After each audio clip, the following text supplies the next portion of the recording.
नमस्कार, हमारे खास कार्यक्रम विजय फैक्टर में आप सबका स्वागत है। मैं हूं विजय विद्रोही। उत्तर प्रदेश के पंचायत चुनाव में करीब 2 दर्जन लोग मारे गए, 50 से ज्यादा घायल हुए। तय तो यही हुआ था कि पंचायत चुनाव के जरिए सत्ता का विस्तार गांव तक पहुंचेगा, लेकिन यहां दबंग लोग छाने लगे हैं। पंचायत चुनाव में विजय के इस विजय फैक्टर की आज हम पड़ताल करेंगे। बात की शुरुआत करेंगे हम शामली से।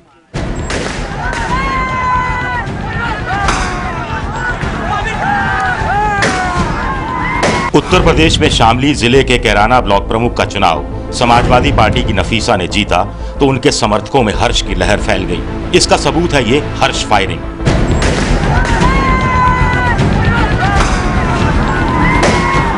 इस फायरिंग में 7 साल के बच्चे मोहम्मद शमी की जान चली गई। बताया जाता है कि नतीजे आने से पहले और नतीजा आने के बाद 2 बार हर्ष फायरिंग हुई। इसके बाद एक टीवी चैनल की टीम से बदसलूकी हुई। अखिलेश यादव सरकार हरकत में आई। मोहम्मद शमी के घर वालों को 5 लाख रुपए का मुआवजा दिया गया। नफीसा को पार्टी से निकाला गया। कुछ ताबड़तोड़ गिरफ्तारियां भी हुई। लेकिन बड़ा सवाल यही है कि आखिर जश्न मनाने का ये कौन सा तरीका है? हवा में गोली चलाकर आखिर जीतने वाले क्या साबित करना चाहते हैं? हवा में फायर करना आखिर किस बात का प्रतीक है? जीत की खुशी का, दबंगता दिखाने का, हारने वाले को चिढ़ाने का, या फिर अपनी धौंस दिखाने का? फायरिंग इसलिए करते हैं जी, अपनी पावर दिखाते हैं और ये दिखाते हैं कि हमारे पास कितना पैसा है और पैसे के बल पे सब कुछ होता है। ये दिखाते हैं, हाँ, दूसरे को दबाने के लिए, दूसरे को दिखाने के लिए या दूसरे को डराने के लिए ये लोग ऐसा करते हैं कि क्योंकि 5 साल का जो पीरियड है उसमें ये लोग हमसे पूरी तरह दबे रहें, फन्ना उठाएं और किसी तरह की कोई जो बात है उसे आगे ना पहुंचाएं। सच बात यह है कि वो ये बताना है कि देखो आप बाकी लोगों के ना चाहते हुए भी जीत गए, तो वो ये बात सही है। उसमें चिढ़ाने का भाव निश्चित है और अपने वर्चस्व की स्थापना का उल्लास भी है। वो गोली चला के ये नहीं दिखा रहे थे कि हम जीत गए, वो गोली चला के ये दिखा रहे थे कि कौन हार गया, और हार का जो उनको जो है उन्हें दिखाना था कि भाई तुम्हें हमने हरा दिया। चुनाव में हवाई फायर नहीं होगी तो रंजमा होगी, ये तो होती ही आई है। इसमें कौन सी बात है? हवाई फायर करना जरूरी है? नहीं, जरूरी नहीं है, जरूरी नहीं है। क्यों करते हैं हवाई फायर? बहुत उत्साह में कर जाते हैं उमंग में। हर जगह तुम्हें 2 दल मिलेंगे, एक अपोजिट रहेगा, एक जो सत्ता में सरकार हो जाती है। तो ऐसा ही जैसे पीछे से चलता आता है ऐसे ही गाँव में रहता है।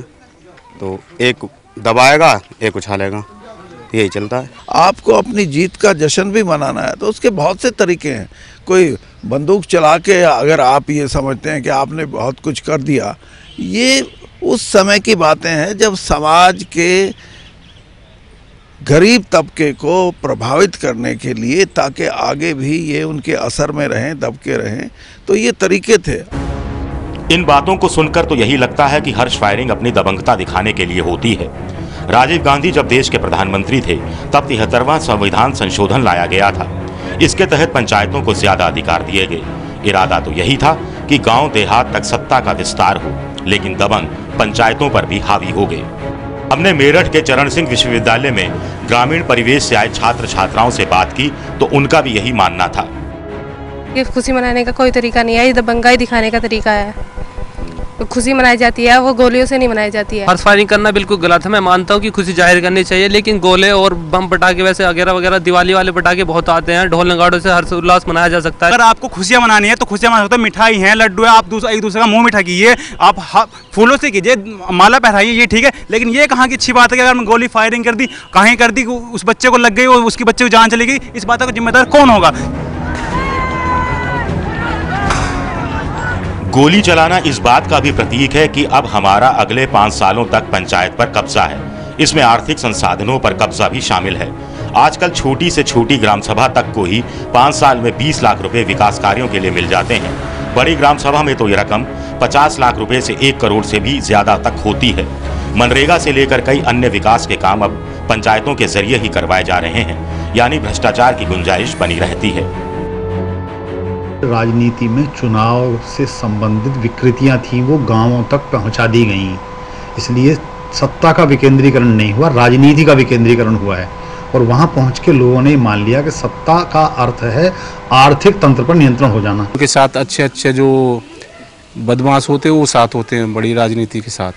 तो बड़े लोग ही या ज़्यादा पैसा वाले ही प्रधान या कोई सा चुनाव हो उसमें सब कामयाब आते हैं। उसमें पैसा भी बनाते हैं। पैसा बाद में उनको उसमें जो खर्च किया उसको निकालते हैं उसी से। गांव में एक तालाब के लिए पैसे आए कि जी यहाँ उन्होंने कहा कि यहाँ पर तालाब बनना है, लेकिन तालाब वहाँ पर केवल कागजों में बना, जमीनी कार्रवाई कुछ भी नहीं हुई। वो तालाब बना, अगला चुनाव आया, उसमें पता चला कि उस तालाब की सफाई होनी है, उस तालाब की सफाई की गई, लेकिन वो तालाब वहाँ पे तब भी नहीं था। उससे अगली पंचायत आया, उसके लिए उन्हें पैसा उठाया कि जी उस पंचायत से जो है तालाब से मक्खियाँ मच्छर बहुत ज़्यादा फैल रहे हैं, गांव में महामारी फैल गई है, उस तालाब को भरने के लिए हमें जो है मिट्टी चाहिए। उस तालाब को मिट्टी से भर दिया गया, लेकिन हकीकत ये थी ना तो वहाँ पर कभी तालाब बना था और ना कभी था। जो सरापियों का डायलॉग चल रहा है कि जो करेगा खर्चा उसके होगी चर्चा, नहीं तो अपना कैंसिल कर लो पर्चा। जिस टाइम चुनाव चलते हैं मेरे पास आएंगे, मैं चुनाव के लिए खड़ा हूँ तो मुझसे भी खाने पीने के लिए चाहिए, दूसरे के पास जाएंगे उससे भी चाहिए, तो जो प्रत्याशी खड़ा है वो तो खर्च करेगा ही। बहुत से प्रधान ऐसे हैं कुछ भी नहीं करते, सारा पैसा हजम कर जा, कुछ ऐसे ही चंदा करके अपने पास से भी खर्च कर देते हैं। जो आज के ज़माने में नई तकनीक का इस्तेमाल करके जो फंड ट्रांसफ़र है बैंकिंग सिस्टम से जोड़ के और इवन जो मास्टर रोल हैं, अभी मनरेगा में 40,000 करोड़ का बजट होता है, उसमें भी हमने मास्टर रोल को भी इलेक्ट्रॉनिक सिस्टम से जोड़ा है ताकि ये जो लीकेजेस हैं ये एकदम से कम हो जाएं। हाल ही में हरियाणा में हुए पंचायत चुनाव में तो गजब ही हो गया। वहां की सरकार ने सरपंच पद के लिए 8वीं पास होने की शर्त रखी तो मेवात इलाके के 50 से ज्यादा पूर्व सरपंच नई पत्नी ले आए। उत्तर प्रदेश में भी कुछ ऐसा ही हुआ। गोली चलाना इस बात का भी प्रतीक है कि चाहे जो हो अपनी चौधराहट जाने नहीं देनी है। इसका उदाहरण हरियाणा में पिछले महीने हुए पंचायत चुनाव में देखने को मिला था। सरकार ने सामान्य वर्ग की महिला के लिए 8वीं और दलित महिला के लिए 5वीं पास होना जरूरी कर दिया। इसका तोड़ मेवात में पूर्व सरपंच मोहम्मद हनीफ ने 8वीं पास महिला से दूसरी शादी करके निकाला। उनकी सीट महिला के लिए आरक्षित हो गई थी और पहली पत्नी अनपढ़ थी। इसी तरह हुसैनपुर गांव के पूर्व सरपंच ने अपने बीटेक पास बेटे की शादी बिना दहेज के कर दी ताकि 8वीं पास बहू को सरपंच का चुनाव लड़वाया जा सके, जबकि उन्हें 20 लाख रुपए तक का दहेज मिल सकता था। ऐसी करीब 200 से ज्यादा शादियां बिना दहेज के हुई। ऐसा ही तोड़ यूपी के बुलंदशहर में भी निकाले जाने की बात सामने आ रही है। अभी चुनाव हुए हैं उत्तर प्रदेश में, इसका मैंने कई गांवों में उदाहरण रूप से देखा कि कई पुरुष मतदाताओं ने, जो पुरुष वर्ग थे, उन्होंने दलित वर्ग से महिला से सिर्फ इसलिए शादी की क्योंकि वो दलित थी और उस गांव की सीट रिजर्व कोटे में जा रही थी। ये बुलंदशहर डिस्ट्रिक्ट के यदि परिप्रेक्ष्य में देखें, यदि यूपी के संदर्भ में देखें, तो कई गाँव में मैंने ऐसा सहभागी रूप से देखा कि ये अवधारणा देखने को मिली। यूपी में महिलाओं को पंचायत चुनाव में 33% आरक्षण ही मिला हुआ है, लेकिन इस बार के चुनाव में करीब 50% सीटों पर महिलाओं ने कब्जा किया। पंचायत प्रमुख की 59% सीटें महिलाओं के खाते में गई। पंचायत सदस्य की 45% सीटों पर भी महिलाओं ने परचम लहराया। इसी तरह 44% प्रधान भी महिलाएं ही बनी। सबसे बड़ी बात है कि 793 ब्लॉक प्रमुख पद में से 399 पर निर्विरोध चुनाव हुआ और इसमें से भी 385 पर महिलाएं ही जीती। मजाज साहब का एक शेर है, तेरे माथे पे आंचल बहुत खूब है लेकिन तू इसका एक परचम बना लेती तो बहुत अच्छा था। उत्तर प्रदेश के पंचायत चुनाव में महिलाओं ने वाकई में ऐसा कर दिखाया है और ऐसी ही महिला जनप्रतिनिधियों में से एक डॉक्टर मीनाक्षी भराला हमारे साथ हैं। तो मीनाक्षी जी, आप लगातार दूसरी बार चुनाव जीती हैं और महिलाओं का प्रतिशत भी 50% से ज़्यादा बढ़ा है। इसको आप कितना पॉजिटिव मानती हैं या आपको लगता है कि सरपंच पति और प्रधान पति इनकी वर्चस्व ज़्यादा रहेगा? दोनों ही बातें हैं। प्रधानपतियों का वर्चस्व जितना पहले था उतना ही इससे ज़्यादा बढ़ जाएगा, क्योंकि पहले 33% आरक्षण था तो इतना था, क्योंकि सभी महिलाएं इस काबिल भी नहीं हैं कि उनको जो है हम राजनीति में लाएं या उनको पद पे बिठाएं, लेकिन उन पुरुषों को राजनीति का शौक है इसलिए अपनी महिलाओं को आगे निकालते हैं। तो वो महिलाएं कैसी हैं जो कह रही हैं राजनीति? वो जबरन हाँ राजनीति में लाई जाती है, उनको इच्छा नहीं होती और उनको राजनीति की ABCD नहीं पता होती, लेकिन फिर भी उनको लाया जाता है और वो सिर्फ इतना होता है कि उनके सिग्नेचर चलते हैं। और कई जगह तो ऐसा भी होता है कि उनके सिग्नेचर की जगह सिग्नेचर भी पति अपने चलाने शुरू कर देते हैं। लेकिन इसमें पॉजिटिव ये हुआ है कि और महिलाओं को आगे आने का मौका भी मिलेगा, क्योंकि प्लस भी है और माइनस दोनों आपको पता है साथ साथ चलते हैं। महिलाएं इसमें जो कुछ अच्छी महिलाएं भी हैं हमारे क्षेत्र में, भले ही वो पढ़ी लिखी कम है, लेकिन हमारे पंचायत क्षेत्र में ऐसी ऐसी महिलाएं हैं जिनका IQ लेवल बहुत हाई है। तो एक ये देखा गया है कि जो दबंग है उनकी दबंगता बहुत बढ़ती जा रही है, तो महिलाओं की जो सहभागिता बढ़ेगी उनका, तो उससे वो जो दबंगता है कुछ कम होगी पुरुषों की।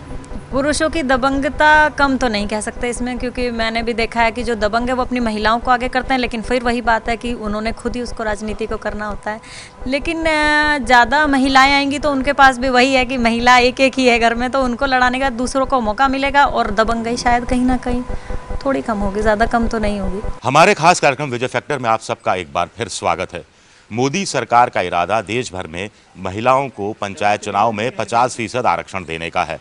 इससे भी बड़ी बात यह है कि जो महिला सीट अभी 5 साल के लिए आरक्षित होती थी उसे बढ़ाकर 10 साल कर दिया जाएगा। लेकिन बड़ा सवाल उठता है कि क्या महिलाएं पंचायतों की दशा दिशा में बदलाव ला पाएंगी? पंचायत राज पर केंद्रीय कानून में तो फिलहाल 33% आरक्षण ही महिलाओं को दिया गया है, लेकिन देश के 16 से ज्यादा राज्य अपने यहाँ इसे बढ़ाकर 50% कर चुके हैं। मोदी सरकार अब केंद्रीय कानून में ही 50% महिला आरक्षण की व्यवस्था करने जा रही है। इससे भी बड़ी बात है कि महिला सीट अब 5 साल के बजाय 10 साल के लिए आरक्षित रहेगी। पंचायतों के साथ साथ स्थानीय निकाय के चुनाव यानी नगर निगम, नगर पालिका और नगर परिषद चुनाव में भी यही नियम लागू होगा। संवैधानिक संशोधन के लिए कर रहे हैं तैयारी कि एक महिला एक वार्ड से उसका चुनाव सिर्फ 5 साल के लिए होता है। दूसरी बार जब वो चुनाव है तो वो वार्ड महिला के लिए रिजर्व नहीं रहता, तो उसको आरक्षित 10 साल के लिए करने का प्रावधान कर रहे हैं, ताकि वो जो जीतेगी उसको ये हो कि मुझे अगली बार जीतना है तो मुझे लोगों का काम करने पड़ेंगे, निष्क्रिय ना हो। तो कुल मिलाकर आपको लगता है कि सरपंच पति, प्रधानपति जैसे शब्द इतिहास के शब्द हो जाएंगे? इतिहास के हो जाएं तो ज़्यादा अच्छा है। हैरानी की बात है कि मोदी सरकार के इस प्रस्तावित कदम से खुद महिलाएं भी शंकित हैं। मुझे नहीं लगता सर फर्क पड़ेगा, क्योंकि 5 साल के लिए भी आरक्षित होती है, उससे क्या फर्क पड़ रहा है? अब तक कुछ फर्क नहीं पड़ता उससे। केवल महिलाओं को टिकट भराए जाते हैं, बाकी वोट मांग लेती हैं, बाकी A to Z काम पुरुष ही करते हैं, महिला कहीं भी नहीं जाती। वे पुरुषों के नीचे दबती रहेंगी तब तक ऐसा ही होगा। जब तक वे खुलकर अपने आप अधिकारों को नहीं पहचानेंगी और अपने अधिकारों को खुद उपयोग नहीं करेंगी तब तक ऐसा ही होता रहेगा। सरकार तो मौका दे रही है, सरकार मौका दे रही है, मगर समाज मौका नहीं दे रहा है। समाज उनको फिर दबा देता है, 1-2 उठती भी हैं, उनको डरा धमका कर फिर दबा दिया जाता है। पुरुष मोदी सरकार के प्रस्ताव को सिरे से ही नकार रहे हैं। नहीं जी, ये बिल्कुल ठीक नहीं है जी, क्योंकि उसका जो पति है वही जाता है मासिक ब्लॉक में भी और वही सब काम देखता है। ये तो महिला राजनीति करे, नहीं तो आरक्षण क्यों बढ़ाया जा? खुद राजनीति करनी चाहिए ना, उन्हें खुद आना जाना चाहिए। उनका पति बराबर मेरा पति जाके बैठे हर जगह। जो मेन आदमी मुखिया होता है, मान के चलिए, तो मुखिया जो मुखिया योग्य है वही मुखिया अच्छा लगता है। अब लेडीज़ को मुखिया बना देने पे हर काम के लिए तुम किसी भी अवेयर है सवेर है, महिला को गांव से जाना आना शोभा नहीं देता। सरकारें कानून बनाती हैं, लोग तोड़ निकाल देते हैं और फिर उस तोड़ को राजनीतिक संरक्षण मिलना शुरू हो जाता है, सरकारें खामोश हो जाती हैं। मदाद साहब का एक शेर है, बड़ा मुश्किल है इस दुनिया का संवरना, ये तेरी जुल्फ का पेचो खम नहीं है। कैमरामैन वेद पांडे के साथ विजय विद्रोही, शामली, यूपी, ABP न्यूज़।